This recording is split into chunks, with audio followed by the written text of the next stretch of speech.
Hi friends, ഞാൻ doctor Rajendran. ഞാനിന്നിവിടെ ഉണ്ടാക്കി കാട്ടിത്തരാൻ പോകുന്നത് രണ്ട് തരം ചിപ്സാണ്. ഒന്ന് ബനാന ചിപ്സ്, രണ്ട് ചീനി ചിപ്സ്. അപ്പോൾ ആദ്യം അതിൻ്റെ പ്രിപ്പറേഷനിലോട്ട് കിടക്കാം. അപ്പോൾ നമ്മൾ വാഴക്കാ ചിപ്സിന് വേണ്ട ഇൻഗ്രീഡിയൻസ് കുറച്ച് ഏത്തക്ക. ഇതിപ്പോൾ 1 കിലോ ഏത്തക്കായ ഉണ്ട്, പക്ഷെ ഞാനിത് മൊത്തമൊന്നും എടുക്കുന്നില്ല, നമ്മുടെ വീട്ടിലെ ആവശ്യമായതുകൊണ്ട്. പിന്നെ ഉപ്പ് വേണം, മഞ്ഞൾപ്പൊടി വേണം, വറുക്കാനുള്ള എണ്ണ വേണം. അപ്പോൾ ആദ്യം ഈ ഏത്തക്ക ഒന്ന് തൊലി പൊളിച്ച് കുറച്ച് വെള്ളത്തിലിടുക. നമ്മൾ ഈ ഏത്തക്ക ഇങ്ങനെ അതിൻ്റെ ആ തൊലി മാത്രം ഒന്ന് പോറിയിട്ട് ഇത് ഇങ്ങനെ പൊളിച്ച് കളയാം. ഇപ്പോൾ നമ്മൾ 5 എണ്ണത്തിൻ്റെയും തൊലി അങ്ങ് പൊളിച്ച് കളഞ്ഞിട്ടുണ്ട്. എന്നിട്ട് ഇച്ചിരി വെള്ളത്തിലിട്ടിരിക്കുക. ഇനി ഒരിച്ചിരി ചകിരി എടുത്തിട്ട് ഇതിൻ്റെ പുറത്തൊന്നിങ്ങനെ, അപ്പോൾ ആ പുറമേയുള്ള തൊലിയുടെ അംശങ്ങളൊക്കെ അങ്ങ് പോകും. പിന്നെ ഇത് വറുക്കുമ്പോൾ ഇച്ചിരി ഭംഗിയായിരിക്കും. ഇതുപോലെ അപ്പോൾ 5 പേരെയും ഒന്ന് മിനുസപ്പെടുത്തി എടുത്തിരിക്കുക, ചകിരിയിട്ട് പിടിച്ച് മിനുസപ്പെടുത്തി എടുക്കുക. ഇനി ഇത് ഒരേ കനത്തിൽ കട്ട് ചെയ്യണം. അപ്പോൾ അത് കട്ടിംഗ് ബോർഡിൽ പിച്ചാത്തി വെച്ച് കട്ട് ചെയ്യാം, അല്ലെങ്കിൽ സ്ലൈസർ ഉപയോഗിച്ച് കട്ട് ചെയ്യാം. അപ്പോൾ ഇതുപോലത്തെ സ്ലൈസർ വേണമെങ്കിൽ നമുക്ക് ഉപയോഗിക്കാം. ഞാനിപ്പോൾ ഇത് കട്ടിംഗ് ബോർഡ് പിച്ചാത്തിയും വെച്ച് കട്ട് ചെയ്യാൻ പോകും. അപ്പോൾ ഇതിലേറ്റവും പ്രധാനം, ഒന്ന് നല്ല മൂത്ത ഏത്തക്ക ആയിരിക്കണം, 2 കട്ട് ചെയ്യുമ്പോൾ ഒരേ തിക്നെസ്സിൽ കട്ട് ചെയ്യണം, അല്ലെങ്കിൽ പല വേവായിപ്പോൾ. ഒരേ ഏത്തക്ക അരിഞ്ഞപ്പോഴും നമുക്ക് ഇത്രയും കഷ്ണങ്ങൾ കിട്ടിയിട്ടുണ്ട്. ഇതിൻ്റെ തിക്നെസ്സാണ് പ്രധാനം, ഒരേ തിക്നെസ്സായിരിക്കും, അല്ലെങ്കിൽ പല വേവായിപ്പോൾ. അപ്പോൾ നമ്മൾ ലാർജ് സ്കെയിലിൽ ഉണ്ടാക്കുന്നവർ ഇത് നേരിട്ട് അരിഞ്ഞ് ആ എണ്ണയിലോട്ടങ്ങ് ഇടുകയാണ്. നമ്മളിപ്പോൾ സ്മോൾ സ്കെയിൽ വീട്ടിലേക്ക് വേണ്ടി ഉണ്ടാക്കുമ്പോൾ ഈ ഒരേ ഏത്തക്കായുടെ കഷ്ണം ഒരേ ഇതായിട്ട് വറുത്തെടുക്കും. അല്ലെങ്കിൽ നമ്മൾ ഈ സ്ലൈസർ വെച്ച് നേരിട്ട് എണ്ണയിലോട്ടൊക്കെ അരിച്ചിടുമ്പോൾ ചിലപ്പോൾ കയ്യിൽ എണ്ണ തെറിച്ച് വീഴാനും ഒക്കെ സാധ്യതയാണ്. അപ്പോൾ ഒരു ചീനച്ചട്ടി അടുപ്പത്ത് വെച്ചിട്ട് എണ്ണ ഒഴിച്ച് ചൂടാകാൻ വെച്ചിരിക്കും. ചൂടായി കഴിഞ്ഞ് നമ്മൾ ആദ്യം അരിഞ്ഞെടുത്ത വട്ടം വറുത്തതിൻ്റെ കഷ്ണങ്ങൾ അതിലോട്ടിടാം. അപ്പോൾ എണ്ണ ചൂടായില്ലെന്നറിയാനായിട്ട് നമ്മൾ ഒരു കഷ്ണം അതിലോട്ട് ഇടുക. ചൂടായി വരുന്നേ ഉള്ളൂ. അപ്പോൾ എണ്ണ ചൂടായി നമ്മൾ ഇതിലോട്ട് അരിഞ്ഞു വെച്ചിരിക്കുന്ന ഏത്തക്ക ഇടുക. ആദ്യം കുറച്ച് നേരം ഹൈ ഫ്ലെയിമിൽ കിടന്ന് അത് കഴിഞ്ഞിട്ട് ലോ ഫ്ലെയിമിലാക്കി. അപ്പോൾ ഈ സമയത്ത് നമ്മൾ ഇച്ചിരി ഉപ്പും മഞ്ഞൾപ്പൊടിയും കൂടെ കലക്കിയെടുക്കണം. അപ്പോൾ 1 ടീസ്പൂൺ ഉപ്പും 1/2 ടീസ്പൂൺ മഞ്ഞൾപ്പൊടിയും കൂടെ ഒരു പാത്രത്തിൽ ഒരു 1/4 കപ്പ് വെള്ളത്തിൽ കലക്കിയെടുക്കുക. അതാണ് നമ്മുടെ ഉപ്പും മഞ്ഞൾപ്പൊടിയും കൂടെ കലക്കിയെടുത്തിരിക്കണം. ഇതിലൊരു 3-4 ടീസ്പൂൺ, ആദ്യത്തെ പ്രാവശ്യം നമ്മൾ 3-4 ടീസ്പൂൺ ഒഴിക്കുക. അത് കഴിഞ്ഞ് ഓരോ പ്രാവശ്യം ഇടുമ്പോഴും ചിരിച്ച ഈ വെള്ളം കുറച്ചുകൊണ്ടിരിക്കണം, അല്ലെങ്കിൽ ഇതിൻ്റെ അകത്ത് ആൾറെഡി ഉപ്പുണ്ട്. അപ്പോൾ കട്ടുപ്പായി ഒഴിക്കാൻ പോവുക.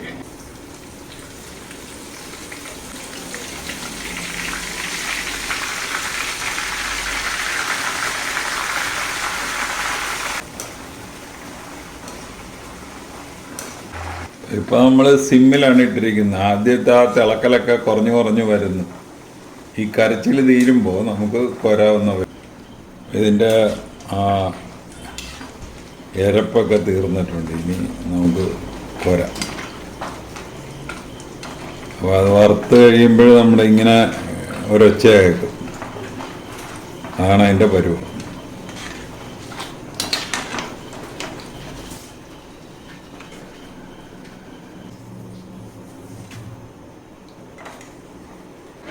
അപ്പോൾ ആദ്യം ഒന്ന് തീ കൂട്ടിയിടുക, എന്നിട്ട് രണ്ടാമത്തെ സെറ്റ് ഇടുക. രണ്ടാമത് നമ്മൾ ഉണ്ടാക്കുമ്പോൾ ഈ ഉപ്പുവെള്ളം ഒഴിക്കുമ്പോൾ സൂക്ഷിച്ച് വേണം. ഒരെണ്ണം എടുത്ത് കടിച്ച് നോക്കി ഉപ്പൊക്കെ ആവശ്യത്തിനുണ്ടെങ്കിൽ യാതൊരു കാരണവശാലും രണ്ടാമത് ഉപ്പുവെള്ളം ഒഴിക്കണ്ട. എന്ന് പറഞ്ഞാൽ ഇതിൻ്റെ അകത്ത് ആൾറെഡി ഉപ്പുണ്ട്. അപ്പോൾ രണ്ടാമത്തെ സെക്ഷൻ ഞാൻ ഉപ്പ് നോക്കി, ഉപ്പ് പോരാ. അപ്പോൾ നമ്മൾ ഇച്ചിരി കൂടെ ഉപ്പും മഞ്ഞൾപ്പൊടിയുള്ള വെള്ളം ഒഴിച്ചു കൊടുക്കണം. അപ്പോൾ തിളക്കലെല്ലാം കുറഞ്ഞിട്ടുണ്ട്, കോരാറായി വരുന്നു. അപ്പോൾ ഈ വറുത്തതെടുക്കാറാകുമ്പോൾ ഇങ്ങനെ ഒരു സൗണ്ടാണ് കിട്ടുന്നത്. അപ്പോൾ ഇപ്പോൾ തിളക്കലേ ഇല്ല, നമുക്കിത് കോരാം. ഈ വെച്ചാണ് അതിൻ്റെ കണക്ക്.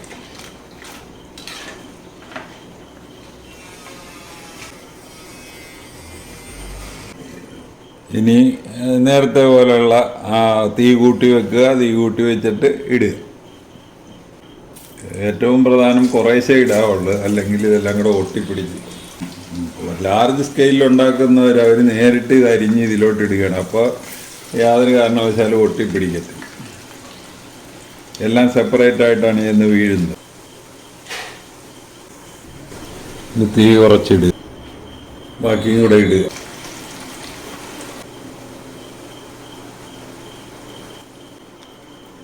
ഇതിന് ഒരിച്ചിരി കൂടെ പൊടി ഉപ്പ് കൂടെ വേണം. വേറൊരു ടൈപ്പിൽ നമുക്ക് കട്ട് ചെയ്യാം. ഇച്ചിരി കൂടെ കട്ടിയിൽ കട്ട് ചെയ്തിട്ട് ഒരു 4ആയിട്ട് മുറിക്കുന്ന ഒരു രീതിയാണ്. അപ്പോൾ ഇത് മറ്റേതിനേക്കാളും ഇച്ചിരി കൂടെ കട്ടി കൂട്ടി കട്ട് ചെയ്തിരിക്കുകയാണ്. എന്നിട്ട് ഇതുപോലെ 4ആയിട്ട് മുറിച്ചെടുക്കുന്നു. അങ്ങനെ കുറച്ച് വറുക്കാം.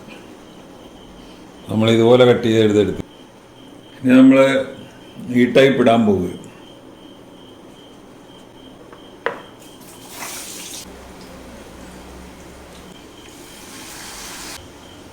പരുവായെങ്കിൽ ഈ സൗണ്ട് കേട്ടു.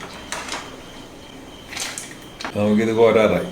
ഇനി നമുക്ക് ഇതുപോലെ ഇച്ചിരി ചീനി ചിപ്സും കൂടെ ഉണ്ടാക്കി കളയാം. എല്ലായിടത്തെയും പ്രധാന ഘടകം ഒരേ തിക്നെസ്സിലായിരിക്കണം ഇത്.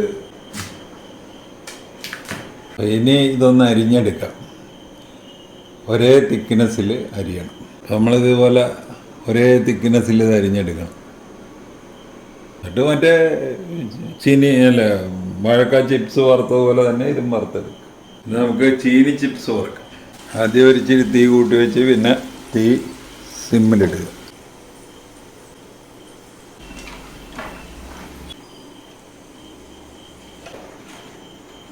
രണ്ടാമത്തെ സെക്ഷൻ ഇടാൻ നോക്ക്. ആദ്യം തീ കൂട്ടി വെക്കുക.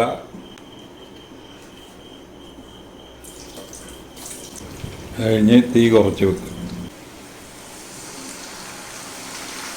ഇച്ചിരി ഉപ്പുവെള്ളം കൂടെ ഒഴിച്ചിട്ടുണ്ട്. ഇതിന് മഞ്ഞ കളർ വരുന്നതിനേക്കാൾ നല്ലത് വെളുത്ത കളർ തന്നെ.